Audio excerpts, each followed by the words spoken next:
보십시오. 첫째 부모는 뭘까요? 낳아주시고 길러주신 육신의 부모입니다. 두 번째 부모가 있습니다. 두 번째 부모는 뭐냐면요. 사부, 선생님입니다. 나에게 지식을 가르쳐주고 인격을 가르쳐준 이 선생님을 가르쳐서 이 사부라고 하는데 이분도 부모와 같이 대하라 합니다. 세 번째 부모가 있습니다. 국부, 나라의 지도자인 대통령을 부모처럼 여기랍니다. 다 있나요? 네 번째 부모가 있답니다. 네 번째 부모는 뭐냐면요. 영적인 부모인데 이 교역자를 얘기한답니다. 교역자를. 여러분 자신들이 잘 보시라고 나에게 부모가 있는가. 첫째 육신의 부모, 두 번째 사부, 세 번째 국부, 네 번째는 영적인 부모라고 얘기할 수 있겠습니다. 저에게도 아까 이 꽃을 가져왔더라고요. 그걸 나름대로 생각할 때 짧게 생각했습니다만 과연 제가 이 꽃을 달 자격이 있는가 이렇게 생각을 했는데요.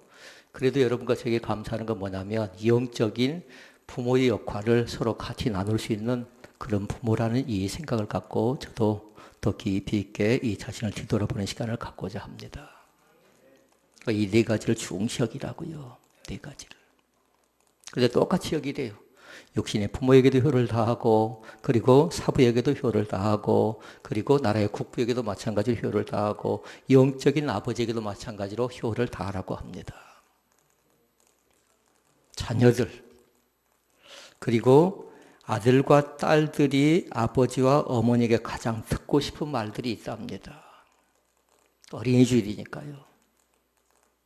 무슨 얘기를 제일 많이 듣고 싶습니까? 저도 그 내용을 보고요.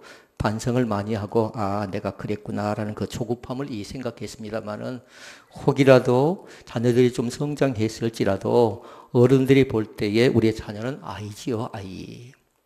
제가 병원 가서 보니까 90이 넘으신 할머니가 계시더라고요. 그런데 75세 된 자기 아들을 가르쳐서 우리 아이 그러더라고요. 그분이 볼 때는요.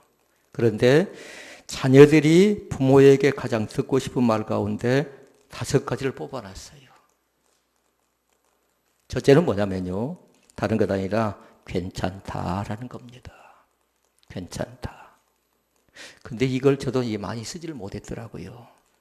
그런데 앞에 조건이 하나 붙었어요. 좀 실수할지라도 지금 좀 실패했을지라도 뭐라고요? 괜찮다라는 얘기를 제일 자녀가 많이 듣고 싶어 한답니다. 2등을 차지한 것이 있었습니다. 그건 뭐냐면요. 널 믿는다라는 거였어요. 그런데 그것도 보니까요. 앞에 나와 있더라고요. 항상 널 믿는다. 눈에 안 보인다고 안 믿는 거 아니죠. 눈에 안 보일지라도 서울에 있을지라도 미국에 있을지라도 그 어떤 곳에 있을지라도 부모는 널 믿는다. 그런데 마찬가지로 자녀를 그렇게 믿어주기를 자녀들이 부모에게 바라고 있다는 겁니다. 3등을 차지한 것이 있었습니다. 그것은 뭐냐면요. 우리 기독교적인 용어 같네요. 앞으로 너는 잘 될 거야. 해보실까요? 앞으로 너는 클놈 그런가요? 클 사람, 잘 될 사람 이렇게 한답니다. 4위를 차지한 것이 있었습니다. 그건 뭐냐면요. 우리 사랑하는 아들, 딸 사랑한다라고 얘기하는 겁니다. 근데 그 표현이 좀 서툴잖아요. 우리 문화 자체가 그 고백하는 것이 지금 아이 때 지금 꼬마 때는 얼마든지 사랑한다 했으면서 이제 중학생이 되고 고등학생이 되고 대학생이 되고 청년이 되면 그 용어를 쉽게 많이 못하고 지내온 것이 사실이랍니다. 5등을 차지한 것이 있습니다. 그것은 뭐냐면요. 너는 어디 내놔도 너가 제일 예쁘다라는 그 얘기를 듣고 싶어 한대요. 아까 여기 몇 사람 섰나요? 13명이답니다. 13명 가운데 우리 김현욱 권찰을 어디를 뚫어지게 봤을까요? 그 사람 봤을 것 같아요. 우리 김신수 권찰도 마찬가지예요. 누구 봤을까요? 그 사람 봤겠지요. 누가 시키지 않아도 누가 얘기하지 않아도 말은 표현은 조금 서툴지라도 뭐라고요? 그래도 당신은 나의 최고의 남편이야. 그것이 표현은 좀 서툴지라도 마음속엔 그 고백이 있는 줄로 믿습니다. 부모님이 아들들에게 딸들에게 듣고 싶은 말이 있답니다. 이것도 5가지로 얘기를 하는데요. 제일 첫 번째 것이 뭐냐면요. 다른 것 아니라 아버지, 어머니 사랑합니다 라는 것이 1등을 차지했어요. 따라서 해볼까요? 아버지, 어머니 사랑합니다. 2등이 있었습니다. 2등은 뭐냐면 자주 연락하고 싶은데 자주 연락드려서 죄송합니다. 그러면서 뒷말이 뭘까요? 자주 찾아뵐게요. 자주 찾아뵐게요. 저는 어버이날을 맞이해서 미리 아버지하고 같이 나름대로 다녀올 곳에 다녀왔습니다. 어머니 이 영락 공묘지 한번 다녀오고요. 그리고 아버지에게 또 예수 그리스도에 관계된 그 얘기를 좀 나눴고요. 여러분도 마찬가지로요. 오늘과 내일 중에 다른 것 말고요. 육신의 부모님을 꼭 찾아뵙는 그런 귀한 은혜가 있기를 원합니다. 왜냐하면 제일 구성지고 제일 슬프게 우는 사람이 누구든가 장례식이 나면 불의한 사람이 아니겠나요? 저는 생각할 때요. 예수 믿는 사람 너무 많이 울지 않았으면 좋겠습니다. 대신 살아계신 동안에 우리가 목자 모임을 지난 수요일날 가졌거든요. 그때 쭉 보면서 점검해 보니까요. 다른 것 아니었어요. 부모님을 모시자고 했죠. 제일 우리 이영희 집사님 아버지 어머니 계시고요. 우리 김현욱 집사님 어머니가 서울에 계시고요. 그 다음에 베이슨 집사님 부모님 계시고요. 그 다음에 서인숙 집사님도 마찬가지고 이영 집사님도 마찬가지고 이분들도 다 대상이더라고요. 다른 분들은 안 그런가요? 다 똑같아요. 다른 분들도. 그러니까 가장 귀한 효가 뭔가, 가장 값지고 보람된 것이 뭔가, 가장 의미 있는 것이 뭔가를 잘 한번 살펴봤으면 좋겠어요. 그리고 세 번째로 얘기를 합니다. 아버지와 어머니가 아들들에게, 자녀들에게 가장 듣고 싶은 말은 뭐냐면, 세 번째는 뭐냐면, 항상 고맙습니다. 그것도 해볼까요? 항상. 돈 줄 때만? 뭐 논문서 주고 집문서 줄 때만? 아니라고요. 항상 고맙습니다. 저도 그 표현을 잘 못했습니다만 지금은 얼마든지 강릉해요. 왜냐하면 저희 아버지는 귀를 잘 못 알아듣거든요. 세게 해야 돼요.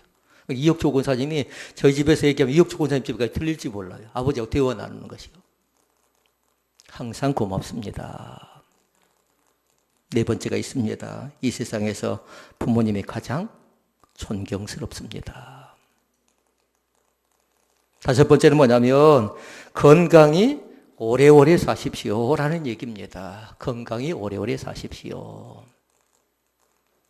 통계를 제가 봤습니다. 65세 이상 된 노인인가요? 좀 그러네요. 65세 이상 됐다고 하니까.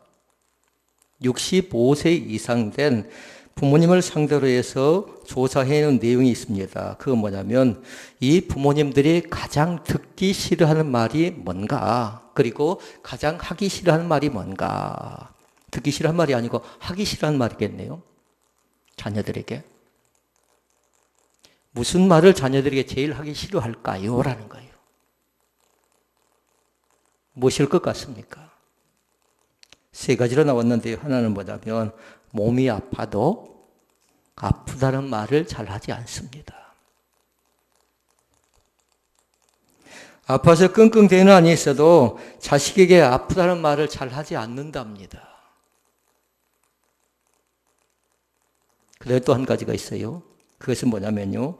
외롭다는 말을 하지 않는답니다. 혼자 사신 아버지, 혼자 사신 어머니든 외롭다는 말은 하지 않습니다. 그런데 보니까요. 저희 어머니가 먼저 하나님 나라를 가시고 나서요. 저도 아버지를 가만히 생각해 보니까 무지 많이 어려울 것 같아요. 저희들이 7시, 8시, 9시에 주일 오후에 예배 드리고 나서 집에 가서 저녁 식사하고요. 와버리면 이제 혼자 계시잖아요. 혼자. 그때 참 외롭겠다. 그 생각을 해볼 때가 많았습니다. 그런데 돌아가시기 전에는 어머니가 돌아가시기 전 전혀 그런 생각하지 않았어요. 그런데 막상 한 주간 가보고 한 주간 가보고. 그러니까 제가 주일날은 다른 데 가지 않으려고 해요. 집에 가서 좀 정리해주고 또 청소해주고 아버지의 말벗 대주고 그렇게 해서 돌아오는 게 저희들의 일상입니다. 작년 3월 이후로는 그랬어요. 세 번째 사실이 있어요. 돈에 관계된 겁니다. 용돈 달라는 말을 하지 않는답니다. 본인들은 뭐냐면 무료급식소 찾아갑니다. 그리고 뭐 합니까? 그리고 차비가 없어도 그들 자신들은 뭐냐면 돈이 없으니까 걷습니다. 걸어요. 이 세 가지가 꼭 남의 얘기인가요? 아프다, 그리고 외롭다, 용돈이 떨어졌다, 이 말을 하지 못하는 것이 남의 집 얘기가 아니라 우리들 부모님들의 이야기일 수도 있다라는 겁니다. 의사 선생님이 그렇게 얘기했습니다. 자식과 부모의 다른 점을 그렇게 설명을 해놨어요. 어떻게 설명했냐면요. 자녀가 아파서 병원을 데리고 왔어요, 부모가. 부모님이 의사 선생님의 바지가랑을 붙잡습니다. 그러면서 하는 얘기가 뭐냐면 돈은 뭐라고 하신가요? 돈은 이쪽 분이 잘 몰라요. 얼마든지 들어가도 좋으니까 우리 자식을 살려내 주십시오라고 부모는 자녀를 살려내기 위해서 제일 먼저 그렇게 얘기한답니다. 그리고 내가 할 수 있는 것이 뭡니까? 그러고 보면서요. 백방으로 노력한대요. 돈이 필요하다면 돈을 만들 것이고 기도해야 된다면 또 기도할 것이고 그러니까 의사 선생님들이 먼저 몸에 대한 병을 치료하기 전에요. 믿는 의사 선생님들은 영적인 것을 먼저 가르쳐줘요. 당신은 기도해야 되겠습니다. 이번 것을 통해서 이 일을 통해서 많이 배우겠습니다. 교회 생활을 어떻게 합니까? 먼저 물어보지요. 그런데 자식이 부모님을 모시고 왔습니다. 그러면 제일 먼저 묻는 것이 뭔 줄 아십니까? 얼마나 사시겠습니까? 를 물어본대요. 그러니까 그것이 자녀와 부모의 다른 점이 돼요. 자녀는 최선을 다해서 아까워하지 않고 정성을 다해서 온 힘을 다하기 위해서 살려내 보려고 발버둥을 치는데 자식은 부모를 향해서 뭐라고 한다고요? 얼마나 살겠습니까? 라는 상투적인 말뿐이라고 얘기를 하고 있는 걸 볼 수 있습니다. 철학자인 소크라테스는 그렇게 얘기했습니다. 부모와 자식 간의 관계에 대해서 뭐라고 했냐면요. 자식들이 해주기를 바라는 만큼 잘 기억하셔야 돼요. 자녀가 부모에게 요구하고 바라는 것 있죠. 그만큼 부모를 그렇게 공경하래요. 내가 요구하고 내가 생각하고 내가 바라는 만큼. 그러니까 그것이 쉬운 것이냐라는 겁니다. 결코 쉽지는 않습니다. 왜냐하면 지금 우리가 하고 있는 부모님께 하고 있는 그 모습을 자녀가 그대로 다 답습합니다.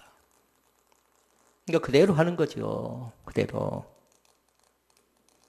우리가 잘하면 자식들도 잘하는 것이고요. 잘못하면 그대로 자녀들도 그렇게 합니다. 자, 오늘 말씀 속에 보니까요. 에베소 6장 1절과 3절 그리고 4절 말씀 나왔습니다. 핵심은 1절에서 3절 말씀이지요. 첫째 말씀입니다. 첫째 말씀은 뭐냐면 너희 부모를 주 안에서 순종하라. 그러니까 순종에다 동그라미를 다 켜놓으시라고요. 순종에다가. 순종은 헬라어 의미로는 다른 것 아니라 복종이답니다. 해도 그만 안 해도 그만이 아니라 명령처럼 받아들이라고요. 복종한다라는 그런 뜻이 있고요. 그러니까 그 순종은 다른 것 아니에요. 귀를 기울여서 말을 잘 듣고 따르는 걸 뭐라고 했냐면요. 순종이라고 했어요. 그러니까 무슨 말을 하든지 간에 그 말에 있어서 뭐 하라는 거예요? 복종하래요. 누구의 말이니까? 부모의 말씀이니까요. 그렇게 성경은 얘기하죠. 자녀들아 너희 부모를 주 안에서 순종하라. 그것이 끝인가요? 이것이 옳다 이렇게 말씀합니다. 왜 이렇게 말씀하셨을까요? 그건 다른 것 아니라 부모는 하나님을 대신하여 자녀들을 믿음으로 양육하는 사람들입니다. 그러니까 믿음으로 잘 양육하시라고요. 믿음으로. 그래서 부모의 권위를 인정하고 부모님이 말씀하시면 하나님의 말씀, 하나님께서 말씀하시는 것처럼 순종하는 겁니다.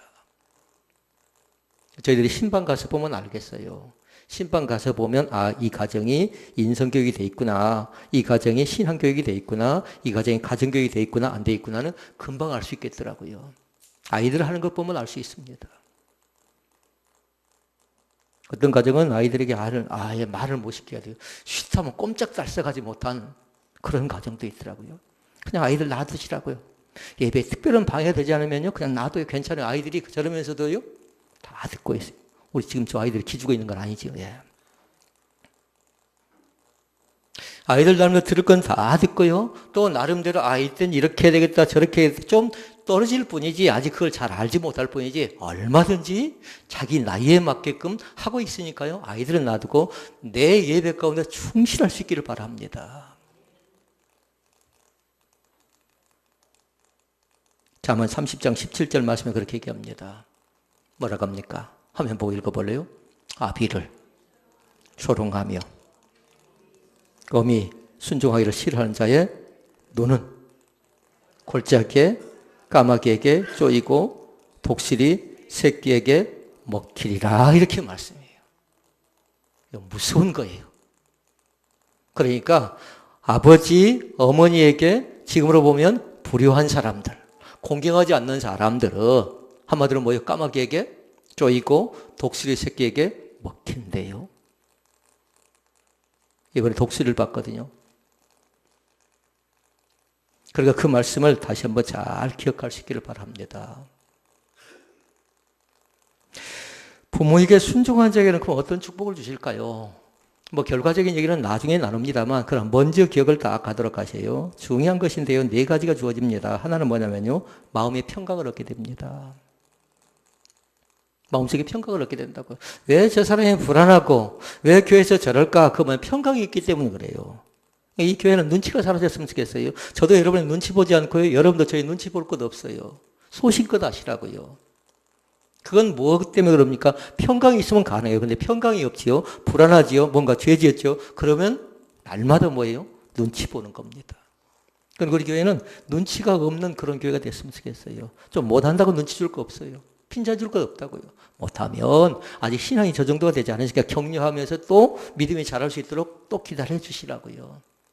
믿음이 다 똑같지는 않습니다. 그러니까 제가 여러분을 대하는 방법이 달라요. 믿음이 있는 사람과 믿음이 없는 사람과 또 믿음이 잘하고 있는 사람과 믿음이 또 퇴보해 있는 사람과 이 사람들을 어떻게 대하고 있는가 다 다르다고 생각하면 돼요. 한 사람 선생님 다 다릅니다. 우리 마광철형제를 대하는 것이나 또 다른 사람을 대하는 것이나 저 형제를 제가 어떻게 믿음으로 양육할 것인가? 그건 다른 것 아니에요. 우리 장애인 주일 때 말씀 봤던 거 있죠? 3번째, 예수 그리스도를 어떻게 영접하게 하고 주기도문을 가르치고 사도신경을 가르치고 예배가 무엇인가를 우리 교회 와서 이거 가르쳐야 되지 않겠느냐라는 거예요. 저는 저 형제에게 저 소망밖에 없어요. 마음의 평강을 받게 되고요. 순종하는 사람은요. 2번째 뭐냐면 행복이 뭔가를 알게 된답니다. 행복하게 살게 된답니다. 3번째는 다른 것 아니라 부모님의 사랑과 보호를 받습니다. 4번째는 부모의 실수를 답습하지 않습니다. 혹이라도 여러분 가정 가운데 가계에 흐르는 저주가 있다면요. 여러분 세대에 끊어버리도록 하십시오. 대답이 신통치 않으세요. 정확하게 기억하셔야 돼요. 혹이라도 우리의 가정 가운데 흐르고 있는 가계의 저주가 있다라면 어떤 가정은 불순종의 저주가 있어요. 어떤 가정은 늘 도박하더라고요. 늘 또 범죄하더라고요. 그러니까 우리가 아까 뭐 읽었냐면요. 5계명부터 10계명까지 읽었죠. 그 계명의 저주가 가정 가운데 계속 따라다니는 가정들이 있더라고요. 그러나 선포하고 끊어버리자고요. 이제 예수 그리스도의 명한원이 우리 가정 가운데서 사라질지어다 하고 선포하라고요. 조상 때까지는 좋지 못한 걸 갖고 왔을지 몰라요. 그러나 우리는 우리부터 또 새롭게 시작하는 겁니다. 저희 가정도 마찬가지예요. 저부터 시작하는 거예요. 제가 종손이거든요. 제 눈치를 얼마나 보겠습니까? 그러나 감사한 건 뭐냐면요. 왜 이것이 바른 것인지, 왜 이것이 하나님이 기뻐하는 것인지 그것이 알기 때문에요. 제가 양보하고 타협할 건 타협하지만요. 양보해서는 안 될 건요. 어떤 해서도 안 돼요. 왜 그럴까요? 제가 돈에 있어서는 양보할 의지가 있어요. 땅에 있어서는 양보할 의지가 있어요. 그런데 뭐냐면 신앙에 있어서 종교에 있어서만큼은 그건 타협의 대상이 아니에요. 여러분도 마찬가지예요. 믿음 생활을요, 이제 그냥 대충 해서는 안 돼요. 철저하게 하시라고요. 그것이 부모를 통해서 받았으면 더 철저하게 하시고, 아직 부모를 통해서 받지 못했으면 나를 통해서 부모님에게 그걸 가르쳐 드려야지요. 구원이 무엇인가, 예수 그리스도가 누구인가를 철저하게 심어줘야 될 줄로 믿습니다. 그러나 그 두 번째, 내 아버지와 어머니를 공경하라. 아까 1절은 순종하라 했죠. 두 번째는 내 아버지와 어머니를 공경하라. 아까 순종은 복종의 의미가 있다고 했어요. 이제 복종하라고 하지요. 공경하라고 말하지요. 공경은 다른 것 아니라 바로 빚을 갚는다, 보답한다는 뜻이 있어요. 무슨 빚을 졌습니까? 부모에게. 부모님이 낳아주고 길러주고 키워주고 함께했던 그 보람들 감사드리지요. 그것을 보답하라는 겁니다. 신명기 5장 16절 말씀은 그렇게 얘기합니다. 화면 한번 봐보실래요? 신명기 5장 16절 읽어볼까요? 같이요. 너는 너희 하나님 여호와의 명한 대로 내 부모를 공경하라. 그리하면 동그라미를 다 켜놓으시라고요. 그러면 앞에는 내가 해야 될 것이고, 그리하면 뒤에는 하나님이 나에게 베풀어 줄 축복의 약속의 말씀입니다. 아멘 하셔야 되는 거예요. 그리하면 뒤에 읽어보십시다. 그리하면 너희 하나님 여호와가 내게 준 땅에서 내가 생명이 길고 복을 누리리라, 이렇게 말씀합니다. 그러니까 부모를 공경하는 사람들에게 신명기 말씀 속에 복이 나와 있어요. 5장 16절 말씀 속에. 그러니까 여러분의 노트에 그걸 적어 놔야 돼요. 그래야 집에 가서 확인해 볼 수 있겠지요. 그러니까 그 말씀이 뭐냐면 에베소 6장 3절의 말씀이에요. 땅에서 잘 될 것이다. 장수하게 될 것이다. 세 번째 사실입니다. 그러면 크나큰 세 번째예요. 그러면 우리는 어떻게 부모를 공경해야 합니까? 라는 거예요. 어떻게 부모를 공경해야 합니까? 조금씩은 다릅니다. 어린아이 때가 있습니다. 아이 때는 뭐냐면요, 순종을 배워야 됩니다. 그러니까 지금 나이에 따라 좀 다를 수가 있어요. 시집가고 장가기 전까지는 철저하게 그것을 좀 가르쳐 줘야 될 것 같아요. 철저하게요. 그래야 자녀가 함부로 하지 않습니다. 순종을 모르면, 지금 순종을 모르죠. 그럼 나중에 커서 부모님께 순종할 것 같습니까? 결단코 안 된답니다. 그러니까 부모가 순종하는 법을 먼저 가르쳐 주는 겁니다.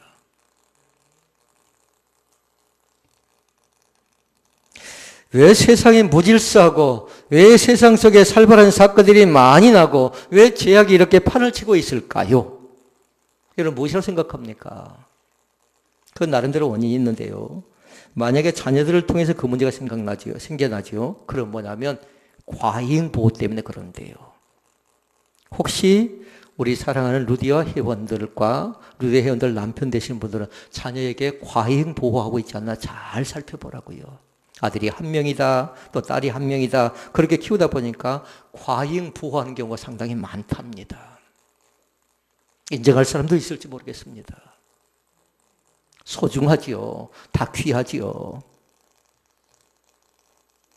그리고 뭐냐면요, 아이들의 체벌이 사라져버렸어요. 그냥 놔두는 겁니다. 그런데 그건 달라요. 그건 방목이에요. 그 방목은 하나님이 기뻐하지 않아요. 예의가 있고요, 윤리가 있고요, 도덕이 있고요, 말씀이 있어요. 아이들을 신명기에 기록된 말씀대로 가르치는 겁니다. 그것은 뭐냐면요, 그러니까 강했어요. 강했다고요. 제가 그 말씀을 준비하다 삭제를 했는데요, 자녀가 부모에게 불효하죠. 돌로 쳐서 죽였습니다. 제사장이 끌고 가요. 제사장에게. 그러고 나서 많은 사람이 보는 앞에서 그렇게 했습니다. 그러니까 그건 뭐예요? 부모에게 불효한 사람은 이렇게 된다라는 것을 여러분 신앙생활 하기 전까지는 그랬을지라도 이제 믿음 생활하고 나서는요 그렇게 살아서는 안 될 것 같아요. 저도 믿음 생활 하기 전에는요 불효가 뭔지를 모르고 함부로 했던 것 같아요. 패스트푸드에 돈을 채워 넣어줬어야 돼요. 그렇지 않으면 부모님을 부모님으로 생각지 않았던 것 같아요. 그런데 신앙생활을 하고 나서부터 무엇이 중요하고 무엇이 선이고 무엇이 후라는 것을 이제 그때 신앙생활을 하고 나서 예의와 인격과 사회와 그리고 사람의 관계를 그 신앙을 통해 저는 배웠던 것 같습니다. 믿음이 키워준 겁니다. 믿음이. 그리고 관행보호 안 되고요. 그리고 체벌, 적절한 체벌이 있어야 됩니다. 뭐 뉴스에 나올 정도 체벌 얘기하는 거 아니에요. 왜 안 되는지, 왜 그래서는 안 되는지 그걸 아이가 알아먹을 수 있도록 가르쳐주기도 하고요. 또 훈육하고 양육하기도 하시라는 거예요. 교육 철학 가운데 자유방임주의가 있습니다. 합당치 않습니다. 원리를 정해주고요. 원칙을 정해. 그런 율법적인 건 맞지 않아요. 복음적인 신앙에 입각해서 디모데가 어떻게 양육을 받는 걸 잘 보라고요. 때로는 말씀이 필요하면 말씀을 주고 때로는 기도가 필요하면 기도를 주고요. 그러니까 외조모와 어머니가 어떻게 합니까? 신앙으로 잘 양육했던 사람이 바로 양육을 받았던 사람이 디모데예요. 한나는 어쩐가요? 한나도 마찬가지였죠. 그러니까 아이 때는 순종을 가르쳐요. 그러면 청년 때는 어떻게 해야 될까요? 청년 때. 청년 때는 뭐냐면요. 용납하고 감사함으로 공경하는 법을 가르쳐야 될 것 같아요. 뭐라고요? 용납, 감사, 공경. 이제 좀 배웠다고요? 좀 알았다고 어떻게 합니까? 부모를 무시하지요. 부모를 깔보죠. 그것도 모른다고. 그래요. 그건 합당치 않습니다. 부모는 실수할 수 있습니다. 부모는 약점이 있을 수 있습니다. 그럼에도 불구하고 뭐라고요? 이해하고 용납하고 감사하시라고요. 왜요? 나의 부모님이기 때문에 그렇습니다. 청년 때는 그렇게 했으면 좋겠고요. 그러면 시집가고 장가간 성인이 돼서는 어떻게 해야 될까요? 라는 거예요. 어른들은 어떻게 해야 될까요? 두 가지인데요. 부모를 인정하시라고요.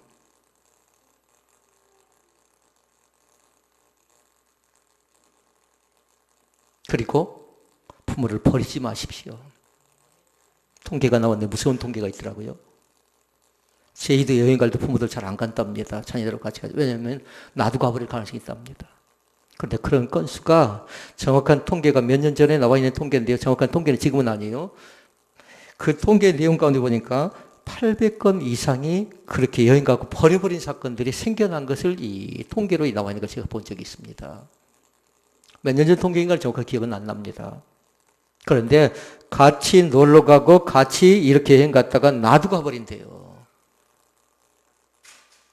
그러니까 성인이 된 시집가고 장가간 사람들 반드시 기억해야 돼요. 부모님을 있는 그들이 인정하고 오죽하면 부모를 버리지 말아야 된다. 이렇게 얘기할까요? 아이 때 뭐 하라고요? 순종. 그 다음에 청년 때는 용납, 감사, 공경. 그 다음에 성인 때 부모를 인정하고 버리지 마시라고요. 방치하지 마시라고요. 그리고 네 번째가 더 중요해요. 네 번째는 장애인들을 우리가 어떻게 대하라고 했어요? 세 번째가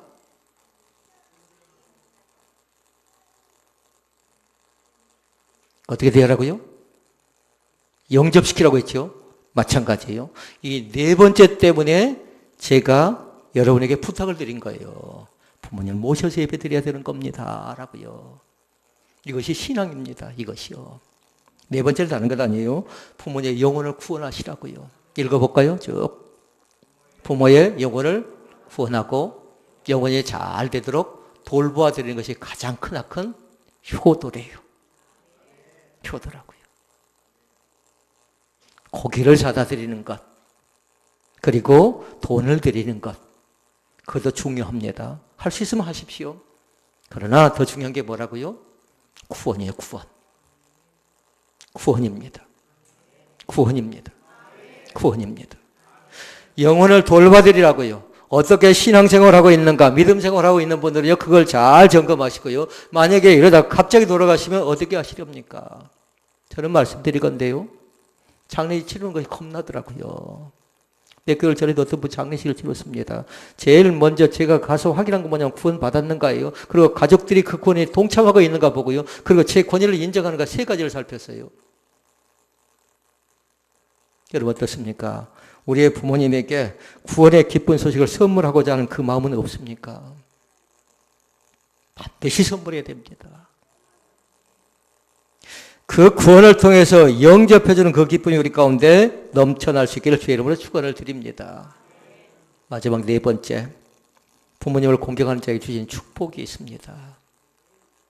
두 가지가 나왔지요. 3절 말씀에 뭐라고 합니까? 얘는 내가 잘 되고, 그게 첫 번째 것이에요. 내가 잘 된대요. 잘 된다. 그러면 잘 된다는 것이 뭔가라는 거예요. 잘 되는 건 다른 것 아니라 무엇을 하든지 간에 좋게 되어진대요.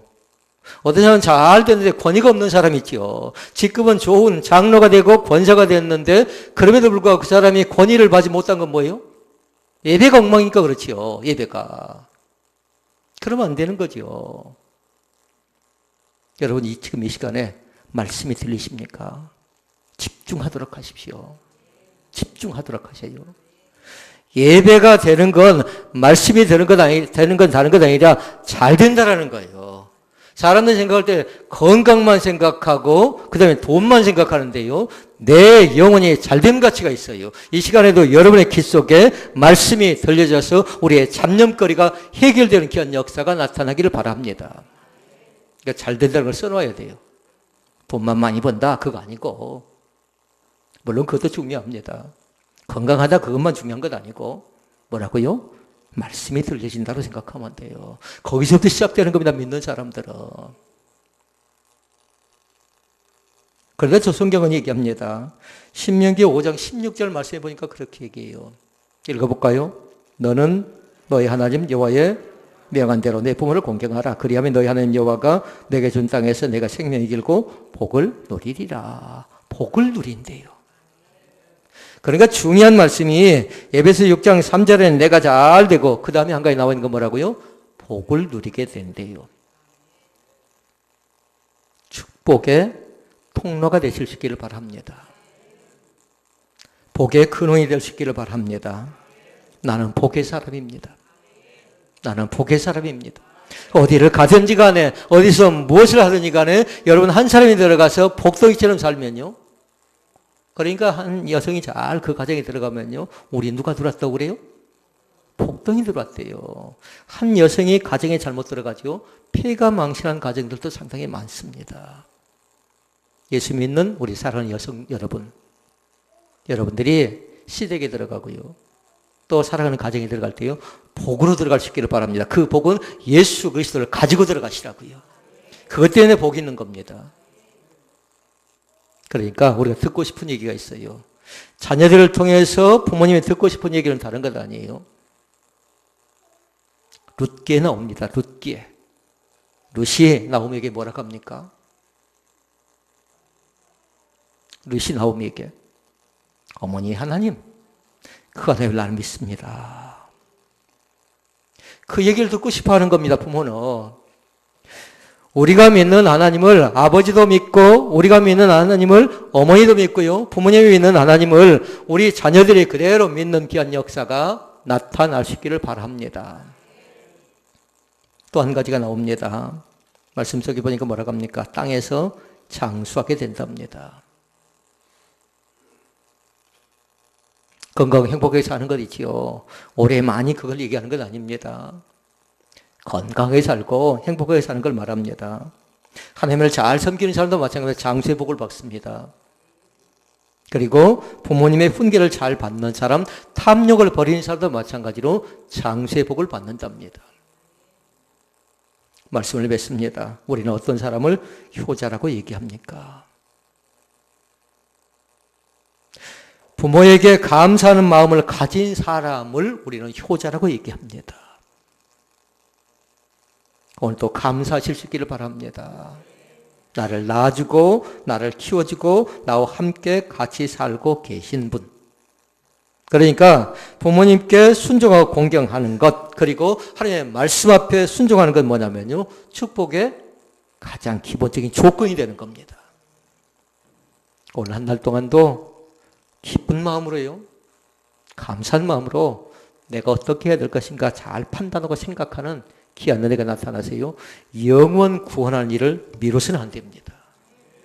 우리 아버지의 영혼을, 우리 어머니의 영혼을, 우리 아버지의 건강이, 영적 건강이, 육적인 건강이, 어머니의 육적인 건강이, 영적 건강이 무엇인가 잘 살펴서요, 나도 그 일을 내가 마땅히 해야 될 귀한 본분이라 생각하고요, 또 실천에 옮겨지는 귀한 은혜가 우리 가운데 있기를 주의 이름으로 축원을 드립니다.